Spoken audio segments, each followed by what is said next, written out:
तो हम बात कर रहे हैं, संजय जी हमारे साथ हैं। संजय जी एडवोकेट हैं और संजय जी कश्मीर से ही बिलोंग करते हैं। कश्मीर में क्या हालात हैं उनके बारे में वो बड़ी अच्छी जानकारी रखते हैं वहां कि वास्तव में क्या हालात है, वास्तविकता क्या है वहां की, और किस तरह से अभी जो चीजें हैं वो चल रही हैं। इन्हीं सब पर हम बात करेंगे आगे। पहले हम थोड़ा सा आपको बता देते हैं कि किस तरह से अभी चीजें चल रही हैं। अब सपा एक संसदीय अधिनियम है। यह अधिनियम भारत के सशस्त्र बलों और राज्य और अर्धसैनिक बलों को अशांत क्षेत्र के रूप में वर्गीकृत किए गए इलाकों में विशेष शक्ति देता है। जम्मू कश्मीर और पूर्वोत्तर के कुछ हिस्सों में लागू सशस्त्र बल विशेष अधिकार अधिनियम यानी अफसपा को लेकर देश में एक बार फिर से चर्चा गर्म हो गई है।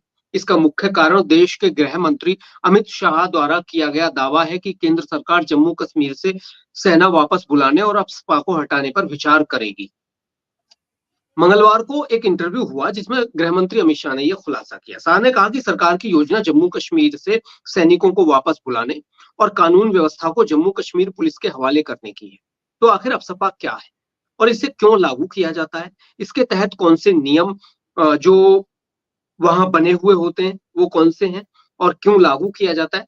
पहले इन सबको आपको थोड़ा सा बताते हैं कि अफसपा क्या है। सशस्त्र बल विशेष अधिकार अधिनियम यानी अफसपा एक संसदीय अधिनियम है। यह अधिनियम भारत के सशस्त्र बलों और राज्य और अर्धसैनिक बलों को अशांत क्षेत्र के रूप में वर्गीकृत किए गए इलाकों में विशेष शक्ति देता है। अफसपा को लागू करने का मकसद देश के अशांत क्षेत्रों में कानून व्यवस्था बनाए रखना। इस अधिनियम को आतंकवाद, विद्रोह या भारत की क्षेत्रीय अखंडता पर खतरे की स्थिति में लागू किया जाता है। आपको बताते हैं कि इस अधिनियम के तहत सुरक्षा बलों को अशांत क्षेत्रों में कई कानूनी छूट मिली हुई है। अशांत घोषित करने के नियम क्या होते हैं ये भी आपको थोड़ा सा बता देते हैं। अशांत क्षेत्र घोषित करने का अधिकार भी अफसपा कानून के तहत ही आता है और यह अधिकार केंद्र सरकार, राज्यपाल और केंद्र शासित प्रदेशों में उपराज्यपाल के पास होता है। वो किसी इलाके, किसी जिले या पूरे राज्य को अशांत क्षेत्र घोषित कर सकते हैं। इसके लिए भारत के राजपत्र पर एक अधिसूचना निकालनी होती है। यह अधिसूचना अफसपा कानून की धारा 3 के तहत होती है। इस धारा में कहा गया है कि नागरिक प्रशासन के सहयोग के लिए सशस्त्र बलों की आवश्यकता होने पर किसी क्षेत्र को अशांत क्षेत्र घोषित किया जा सकता है। कब लाया गया ये कानून ये भी बताते हैं आपको थोड़ा सा। सशस्त्र बल विशेष अधिकार अधिनियम को 11 सितंबर 1958 को पारित किया गया था। इस अधिनियम को पहले भारत के पूर्वोत्तर राज्यों में लागू किया गया था। इन राज्यों में उग्रवाद की समस्या बढ़ रही थी।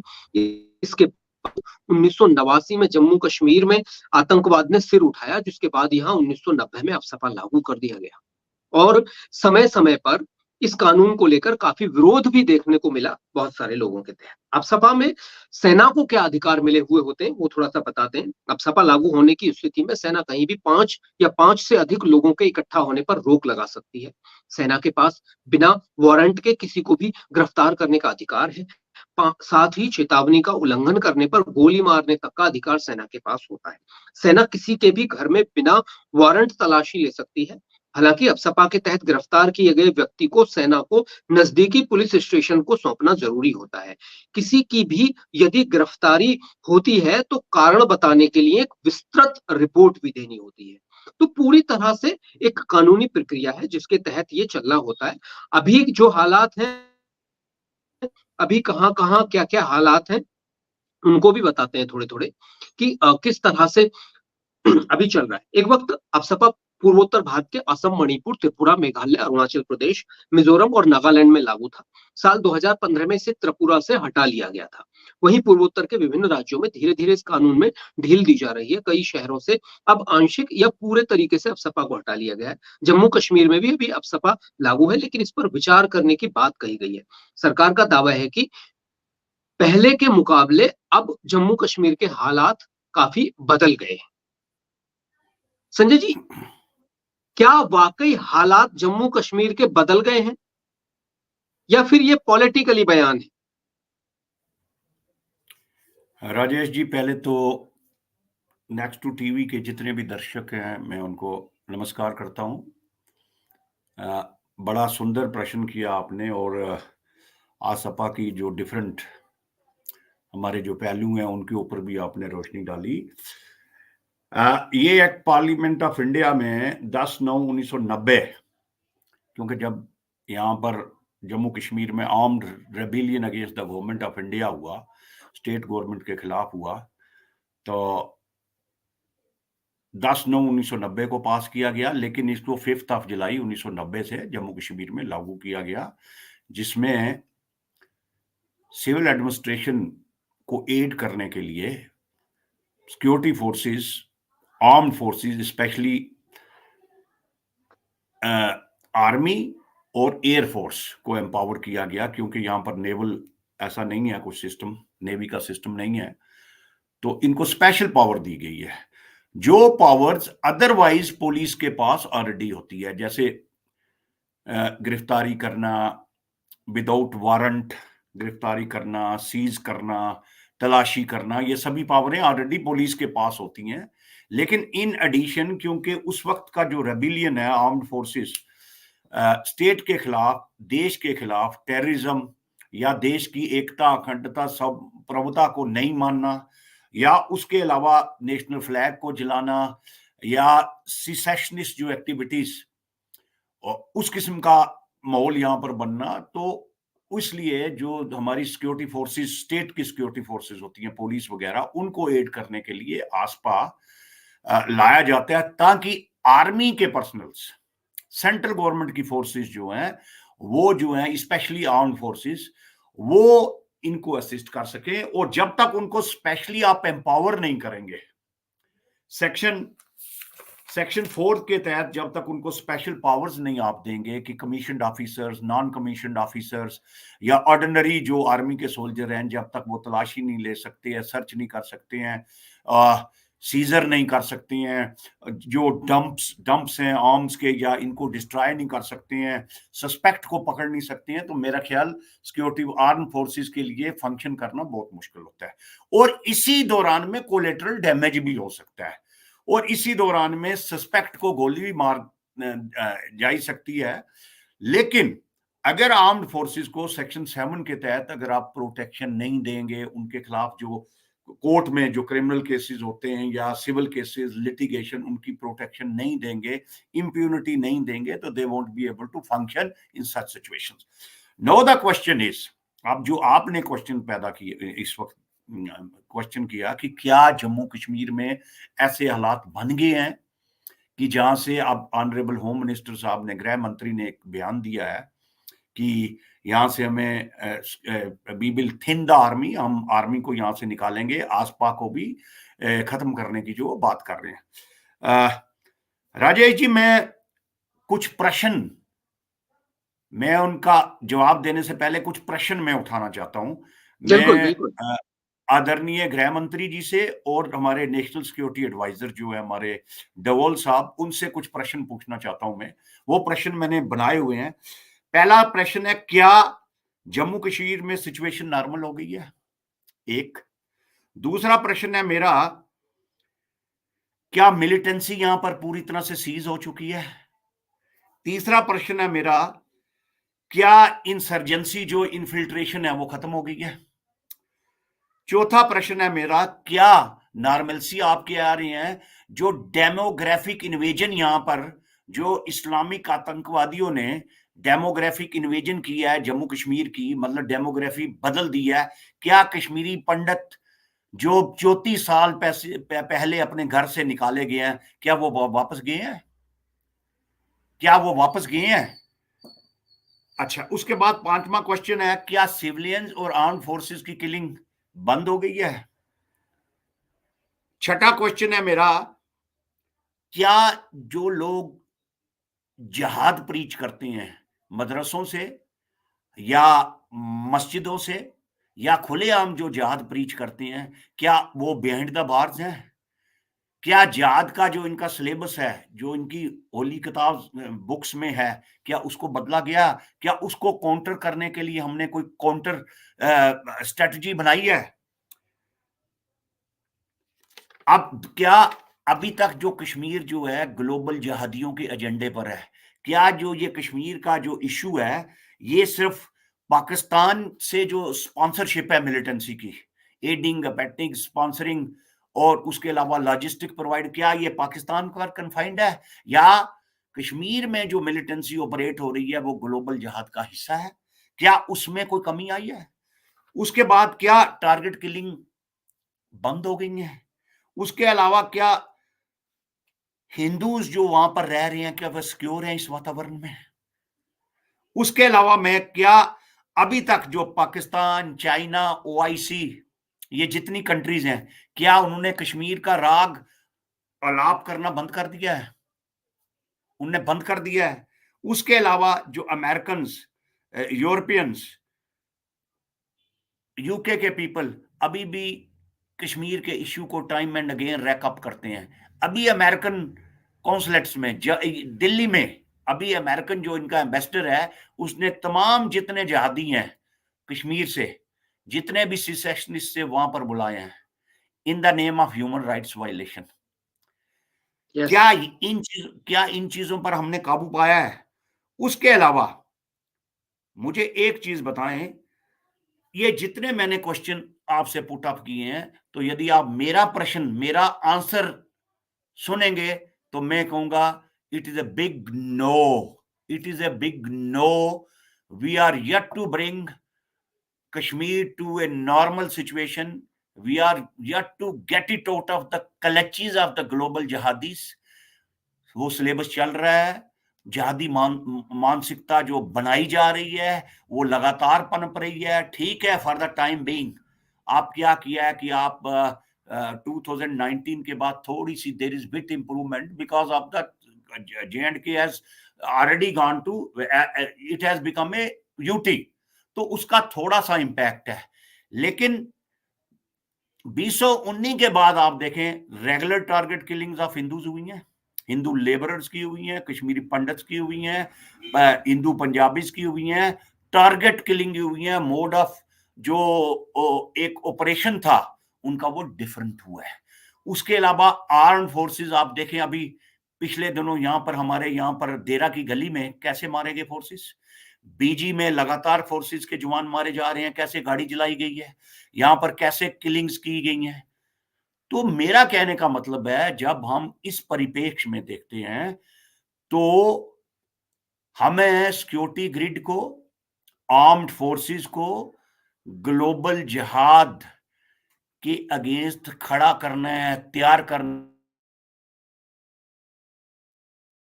पावर दी है उसको डाइल्यूट करना है।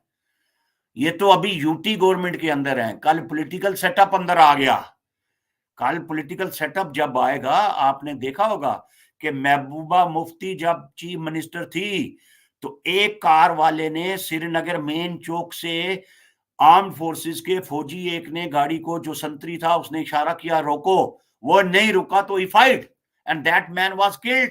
और आर्म फोर्सेस के आसपा के बावजूद उसका कोर्ट मार्शल हुआ। तो मेरी ये कहने का मतलब है कि अगर आसपा की कवरिंग के बावजूद कोर्ट मार्शल होता है तो आसपा के हटाने के बाद वहां पर क्या होगा?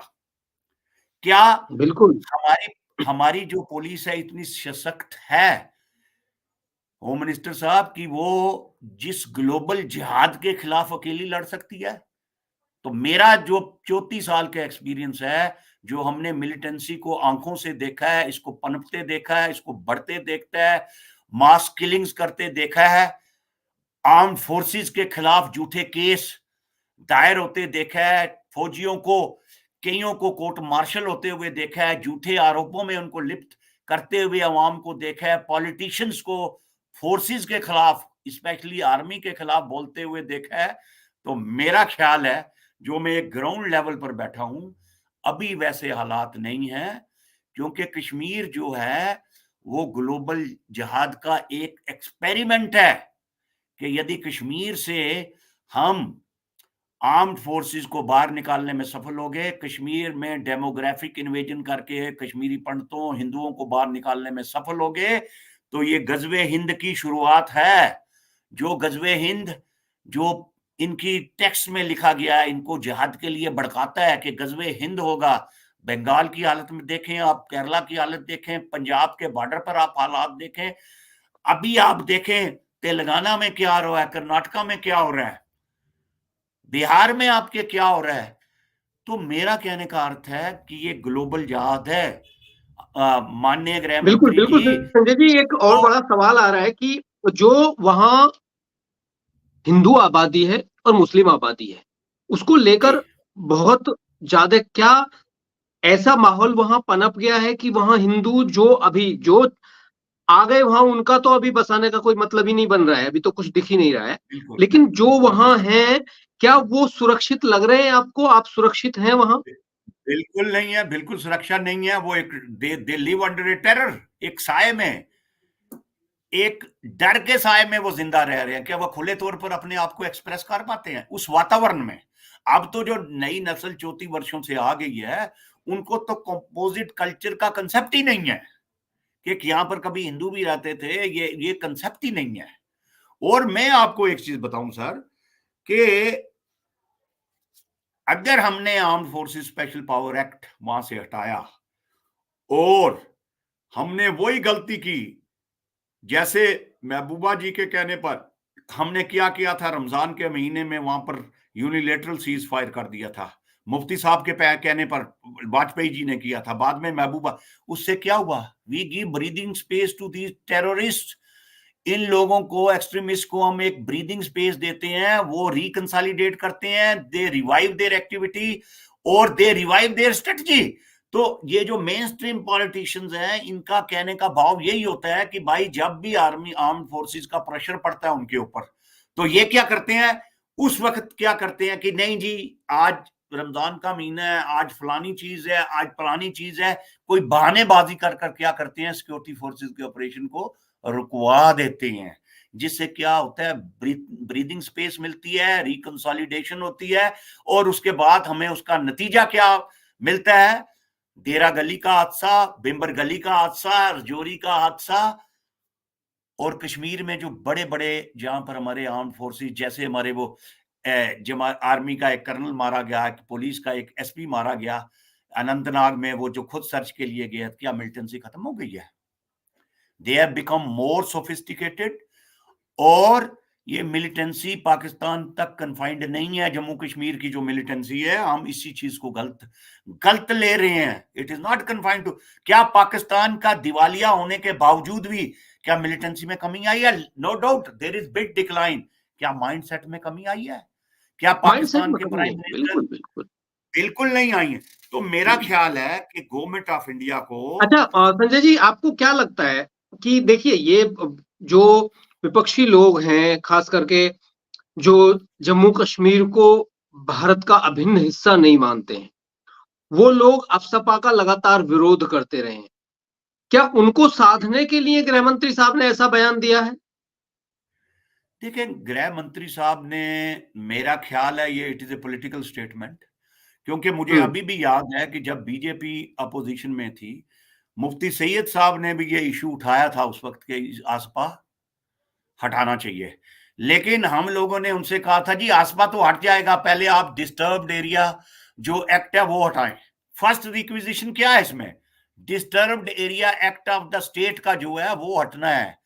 क्या कोई चीफ मिनिस्टर या गवर्नर गवर्नर ये हिमाकत कर सकता है, वो इनिशिएटिव ले सकता है कि डिस्टर्ब्ड एरिया एक्ट हटा दे, फिर उसके बाद हम्म। आर्म फोर्सेस है? क्योंकि कोई भी ऐसी गलती नहीं करेगा, ना ही हमारे सिन्हा साहब करेंगे और ना ही होम मिनिस्ट्री करेगी। क्योंकि डिस्टर्ब एरिया एक्ट हटने का मतलब है कि everything is normal, Kashmiri Pandits have gone back to valley, every no there is a composite culture, किसी कोई जीवन का कोई खतरा नहीं है। तो मेरा ख्याल वैसी सिचुएशन जम्मू कश्मीर में नहीं आई है। अभी तो हमारा जो थ्रेट की बात तो बहुत दूर है, अभी तो जम्मू कश्मीर में उन्हें अपने घर भी नहीं मिले हैं, जिन्हें मार बिल्कुल के वहां से भगा दिया गया, रातों बिल्कुल रात बिल्कुल निकाल दिया गया। क्या क्या हुआ उनके साथ दुनिया ने देखा, और बहुत सारे लोगों ने उसे प्रोपोगेंडा कहा। उनको शर्म आनी देखिए चाहिए राजे, पहले तो यही, र, कि र, जो प्रोपोगेंडा कहते हैं। बात ये आ रही है कि वाकई हाँ, हालात पहले से सुधरे हैं, ये सच्चाई है। लोगों में अब कुछ दूसरे काम की ओर लहर आई है। वो युवा हैं, वो स्कूल कॉलेज की ओर जाने के लिए आतुर हुए हैं, कुछ कर गुजरने के लिए आतुर हुए हैं, वो भारत के साथ मिलकर चलने के लिए आगे आए हैं। लेकिन जो उनके दिमाग में एजेंडा बैठाया गया है जिहाद का, वो आसानी से खत्म नहीं होने वाला है। नहीं होने वाला उसको है। खत्म करने के लिए बहुत लंबा वक्त लगेगा, बिल्कुल बहुत सारी बिल्कुल। चीजें लगेंगी, ये सच्चाई है। हमें पीओके भी लेना है और पीओके में उसकी सुगबुगाहट शुरू हो गई है और पीओके के लोग खुद खड़े हो गए हैं आज पाकिस्तान के खिलाफ। वो लगातार रैलियां कर रहे हैं वहां, लगातार कह रहे हैं कि अगर हमें हमारे अधिकार नहीं मिले तो हम कारगिल की ओर अपना दूसरा गेट खोल देंगे। ये उनके उनके कहने, उनके नेताओं का कहना है ये, और वो इसके लिए तैयारियां कर रहे हैं। वो हमारे देश के नागरिक हैं, ये सच्चाई है। गृह मंत्री ने भी कहा है हमारे कि जो पीओके के लोग हैं वो हमारे देश के नागरिक हैं। हमारे जो विधानसभा है जम्मू कश्मीर की, वहां उसकी सीट्स हैं। तो ये हमें बहुत सोच समझकर, हाँ ठीक है, गृह मंत्री ने अभी ये कहा है, लेकिन उन्होंने कहा है कि हो सकता है आगे परिस्थितियों के अनुसार चीजें आएंगी, क्या परिस्थितियां रहेंगी, किस तरह से परिस्थितियां बदलेंगी नहीं बदलेंगी। हालांकि अभी जैसे संजय जी, हमने देखा कि लास्ट का जो एक क्षेत्र है ऊपर का, वहां कुछ टेरर गतिविधियां जो थी वो बढ़ी हुई थी। अब वहां क्या आर्मी डिप्लॉयड हुई है वहां?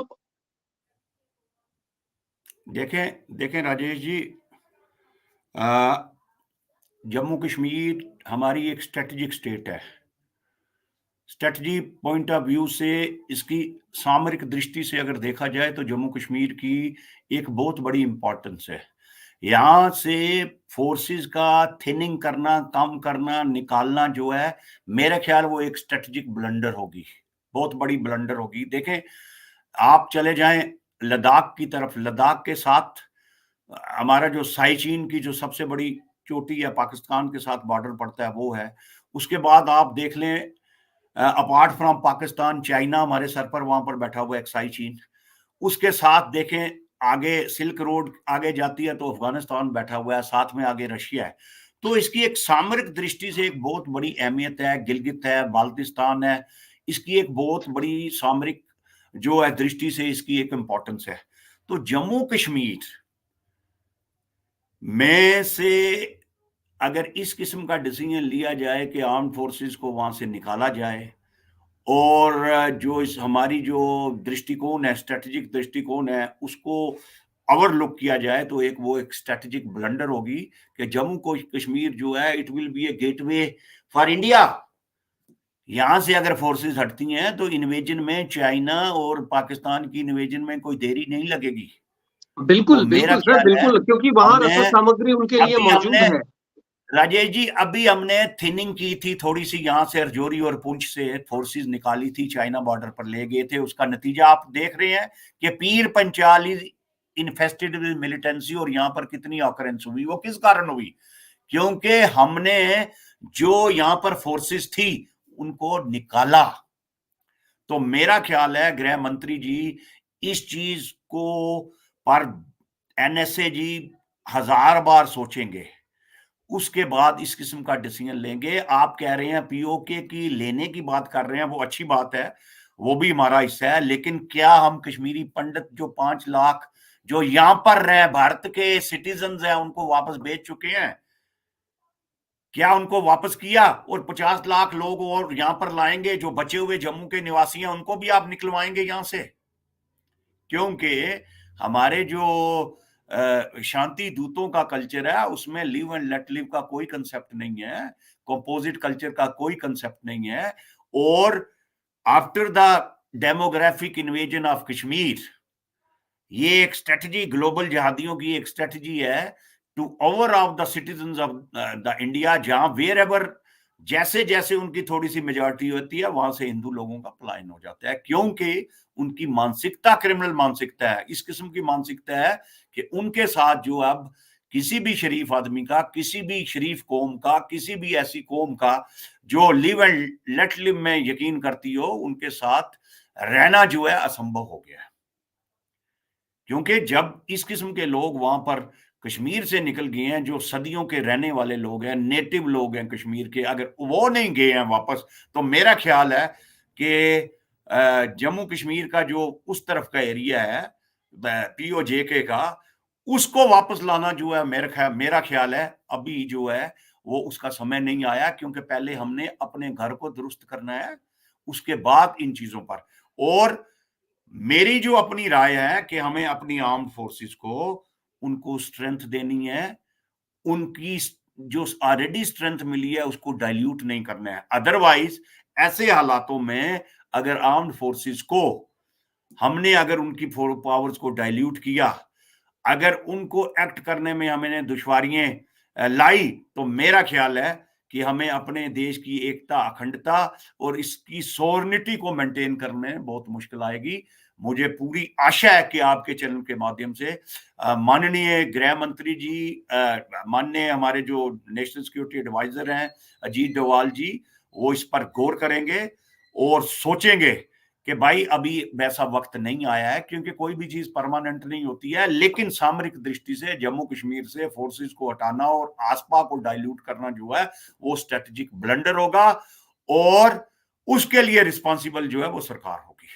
तो मेरा ख्याल है जितने मैंने आपसे पॉइंट इश्यूज मैंने रेज किए हैं, क्या इस सरकार ने कोई भी उस किसी भी इश्यू उस पैरामीटर पर, क्या अभी ये जितने 10-12 पॉइंट मैंने, क्या वो जमीन पर है? The answer is big no. तो जब वो जमीन पर हम कुछ ला नहीं सके हैं, तो इस चीज को डाइल्यूट करना जो है एक स्ट्रेटेजिक ब्लंडर होगी। तो इसलिए हमें वाकई चाहिए अभी कि आपने वाकई जो सवाल उठाए हैं, अभी उनमें से सरकार ने उनका कोई जवाब नहीं दिया। सरकार ने सिर्फ अभी जवाब ही नहीं बयान है इनके किया, पास, अभी जवाब कोई ही नहीं जवाब है। नहीं दिया है। और जवाब जब तक नहीं आएगा, जब तक क्लियर नहीं होगा, क्योंकि वहां खुफिया रिपोर्ट, हमारी आर्मी की रिपोर्ट्स, पुलिस प्रशासन की रिपोर्ट, वहां के जो आप जैसे गणमान्य लोग हैं उन लोगों की रिपोर्ट्स सभी शामिल होंगी, ये हमें उम्मीद है। और सरकार इन सारी चीजों पर डिस्कस करेगी। इन सारी चीजों पर डिस्कस करने के बाद ही वहां कोई निर्णय लेगी। ये बात सही है कि परिस्थितियां सुधरी हैं। जहां जम्मू कश्मीर हर वक्त बंद रहता था, आज वहां टूरिस्ट जाने लगे हैं, वहां खुशहाली फिर से छाने लगी है। लोगों को टूरिस्ट की वजह से रोजगार मिलने लगा है, उनकी रोजी रोटी चलने लगी है। लेकिन दुश्मन अभी भी धाक लगाए बैठे हैं। वो ताक मैं लगाए राजेश जी, कहां कहां बैठे हैं? उधर से चाइना, जो सबसे बड़ा दुश्मन है हमारा, उसके लिए रसद बिल्कुल सामग्री वहां मौजूद है, क्योंकि वहां बस बिल्कुल थोड़ा सा लोगों को ब्रेन वॉश करके भड़काना है सिर्फ, और बिल्कुल। थोड़ा सा उनको मलाई खिलानी है, थोड़ी थोड़ी, बस वो उसमें पिघल सकते हैं बहुत सारे लोग। मैं पाकिस्तान एक चीज वो कर रहा है। जी, जी, जी मैं संजय एक जी। चीज और एक चीज ऐड करूंगा राजेश जी। आर्म्ड फोर्सेस की प्रेजेंस और आसपा की पावर जो उनको मिली है, वो जम्मू कश्मीर के आम नागरिक की प्रोटेक्शन के लिए है, उसकी कुशलता के लिए है, उसका जीवन शांति में रहे उसके लिए है।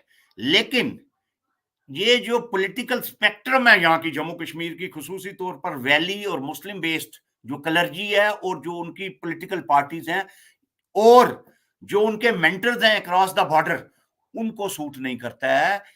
अगर जम्मू कश्मीर में से फोर्सेस नहीं होती, ये इंडियन फोर्सेस हैं, ये इंडियन आर्मी है जिसने जम्मू कश्मीर में ऑर्डर जो है रिस्टोर किया है, शांति रिस्टोर किया है। अगर यहां से आर्म्ड फोर्सेस निकल गई, स्पेशल पावर्स उनकी कट की गई, आर्मी बैरक्स में चली गई, तो मेरी बात, ये मेरी फोर टेलिंग है, Jammu Kashmir will be as good as Afghanistan on earth. ये इन डिफरेंट ग्रुप्स की आपस में झड़पें होंगी, ये अफगानिस्तान की तरह सिक्योरिटी सिनेरियो जम्मू कश्मीर का हो जाएगा। ये सिर्फ इंडियन आर्मी की वजह से, इंडियन आर्म फोर्सेस की वजह से जो है यहाँ पर यहाँ पर जो लॉ एंड ऑर्डर जो है रिस्टोर है, और ये जो शांति यहाँ पर है जिसके कारण सभी लोग जो अपने काम काज पर जा रहे हैं, it is only because of the armed forces. Otherwise the moment the forces they are withdrawn from here, it will become another Afghanistan. ये मेरी फोर टेलिंग है आपको। तो इन पहलुओं पर भी हमें सोचना है, ना कि गृह मंत्री के जो बयान दिया उन्होंने इसके ऊपर चलना है। मैं आपसे फिर ये कहता हूं कि आप पाकिस्तान की हालत देख रहे हैं क्या है। आर्म्ड ग्रुप्स उन्होंने तैयार किए हुए हैं, मिलिटेंट ग्रुप तो आज उनके काबू से बाहर हो गए हैं। तो इसी तरह ये इंडियन आर्मी को सल्यूट करते हैं हम, कि जिनकी वजह से यहाँ पर शांति बहाल हुई है, लॉ एंड ऑर्डर रिस्टोर हुआ है, जिनकी वजह से हम सभी लोग रात को आराम से नींद करते हैं, यहाँ पर हम एक्टिविटीज में इन्वॉल्व हैं। तो आर्म फोर्सेस को यहाँ से बाहर निकालना, उनकी पावर्स को डाइल्यूट करना means we are extending invitation to bigger crisis, ना कि इन क्राइसिस को हम जो है वो खत्म करेंगे, बिल्कुल बिगर बिल्कुल क्राइसिस को बिल्कुल हम इनवाइट करेंगे सर। तो इसलिए बिल्कुल। मेरी गुजारिश है होम मिनिस्ट्री से कि इस किस्म का जो आप सोच रहे हैं वो अभी मेरा ख्याल ग्राउंड पर यहाँ पर ऐसा अभी नहीं उस है, तरह की परिस्थितियां नहीं है, और नहीं वो है ऐसी। परिस्थितियां बनने में बिल्कुल बहुत वक्त लगेगा अभी। और मुझे नहीं लग रहा है कि सरकार अभी कोई ऐसा निर्णय लेने जा रही है।